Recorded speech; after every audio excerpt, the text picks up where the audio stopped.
What have you doubted in your life? I know for a fact that something in your life has made you go, I don't think so. Maybe it was a friend at school who told you that their dad is going to the moon tomorrow. Doubt it, buddy. Or when your little brother promises they won't break your controller, if you just let them borrow it for a little bit, yeah, right, that thing is going to be a sticky, gross mess when you give it back.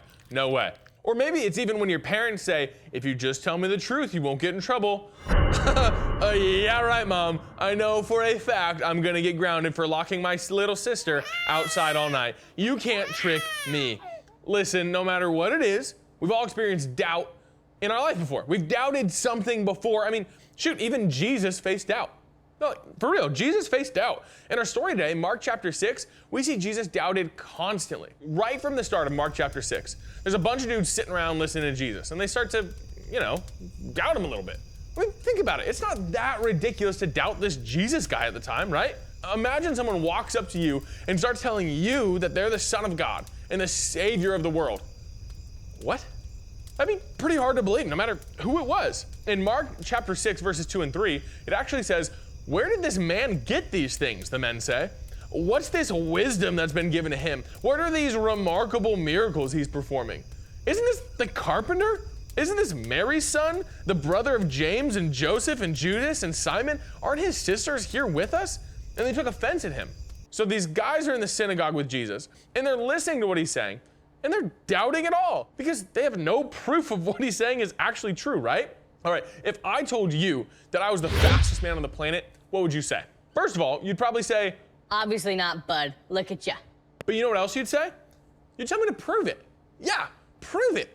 Whenever you're sitting here saying all these kind of crazy things, making crazy claims that sound a bit too big to be real, you've got to prove it.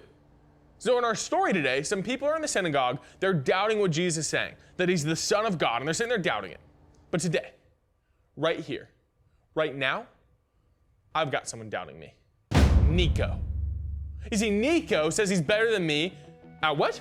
Everything. Nico says he's better than me at everything. So I've challenged Nico to a series of competitions to prove that I'm better, to prove that I'm built different. Nico, beat me? Ha! Challenge number 1, a race. And I will prove, Nico, that I'm just better.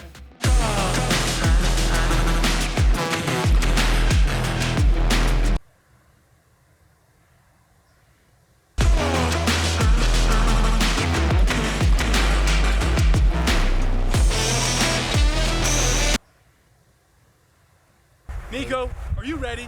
I am speed. I am lightning. I am the quickness. I am... Listen, I'm hit. Let's get started.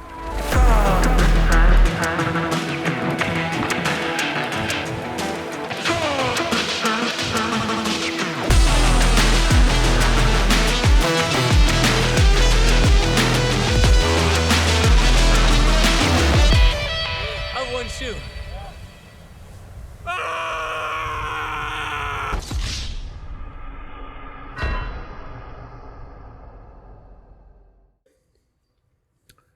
That didn't go great. I was doubted, and I didn't back it up. I didn't prove it, but let's not kid ourselves. It's probably a fluke. There's still 2 more competitions. It ain't no thing. I didn't prove it, but in our Bible story today, Jesus is being doubted, and he actually backs it up. He's telling them all that he's the Son of God, and they just don't believe him.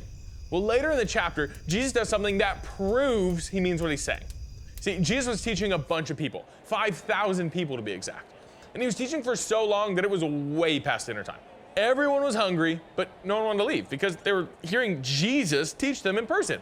I mean, shoot, I wouldn't leave either. The Son of God is teaching me. I'm not leaving for McDonald's. So Jesus tells his disciples to go and gather food for the crowd, for all 5,000 people.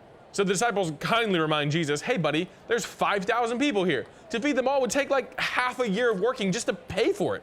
So Jesus sends them in the crowd, and he says, "Go find some food." And they go into the crowd, and they find 5 loaves of bread and 2 fish. That's it.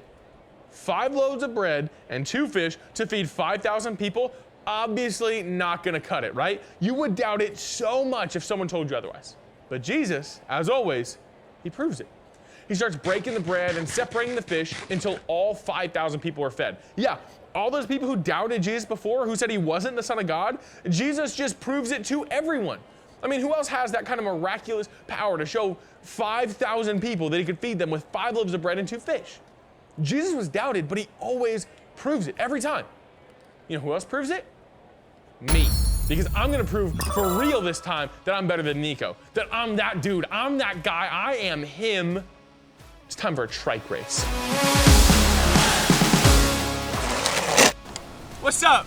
It's time for our tricycle racing. Listen, I might have taken the loss on the first one, but these machines were built for me. They were made for me. My name is ingrained in each tricycle. Nico's got, don't check. Nico's got nothing on me. Here's how the race is gonna work.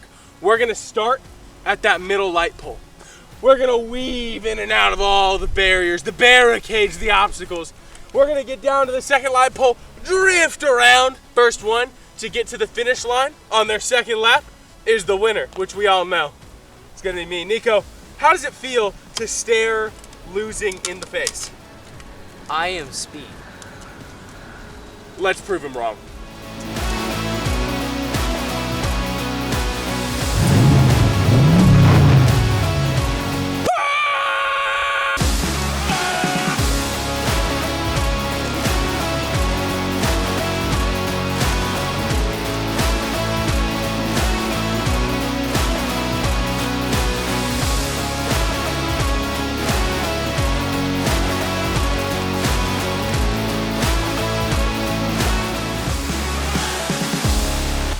I just knew it was gonna happen. Like I said, I am speed. You know, he said his names are on these bikes. Secretly, they're mine. As you can see, you know, I'm just that fast, you know? Ka-chow, you know?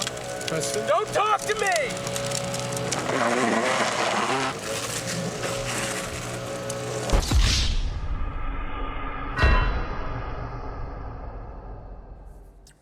So I don't really know what happened there. I don't want to acknowledge it. I don't want to talk about it. I don't want to think about it. I don't want anyone to bring it back up to me. I don't want to see clips. I don't see anything. I just want to move on. I don't want this ever to happen again. I don't want to hear about it. No one better talk to me. No one tell me what happened. I just want to move on. Okay. I'm calm now. I can finish our story. Did you know that Jesus proves it not just once, but twice in this chapter? Yeah, check it out. Mark chapter 6, verses 47 through 51, Jesus does something that is, 1, amazing, and 2, he proves again that he really is who he says he is, even though people keep doubting him. Verse 46, after leaving them, the disciples, he, Jesus, went up to a mountainside to pray. Later that night, their boat was in the middle of a lake, and he, Jesus, was alone on the land. He saw that the disciples were straining at the oars because the wind was against them. Shortly before dawn, he went out to them, walking on the lake. He was about to pass by them, but when they saw him walking on the lake, they thought he was a ghost. They cried out because they all saw him and were terrified. Immediately he spoke to them and said, "Take courage, it is I, don't be afraid." Then he climbed into the boat with them. The wind died down. They were completely amazed. How cool is that? Jesus actually walks on water. If someone told you that they could do that, you would for sure want them to prove that they can do it, right? But remember, Jesus isn't walking on water to prove that he can walk on water. Jesus is doing all of this to prove to all those that doubt him that he really is who he says he is. He's who he's been saying he is all along. Jesus is the Son of God. I just think it's so cool that Jesus was doubted. I know that might sound weird, but we get to see stories about people doubting Jesus, and that means we get to see stories about Jesus proving that he really is the Son of God. I don't know if you've ever doubted Jesus before, but I want you to know that you're not alone. Sometimes it can be really hard to trust God, to trust that he'll come through for you in a really hard situation, or that Jesus really does love you no matter what you do. But guess what? So many times in the Bible, just like in Mark chapter 6, we see that Jesus is doubted, but he always proves himself. Every single time that Jesus is doubted, he proves himself. But guess what? It's time. I may be down. 0-2. Nico may have beat me the last 2 times, but let's be honest. A race, tricycles, that doesn't count. No, scrap them. It's time for the final challenge. Go-kart. Winner take all. Mano y mano. Preston versus Nico. Showdown extravaganza. It's time for go-karts.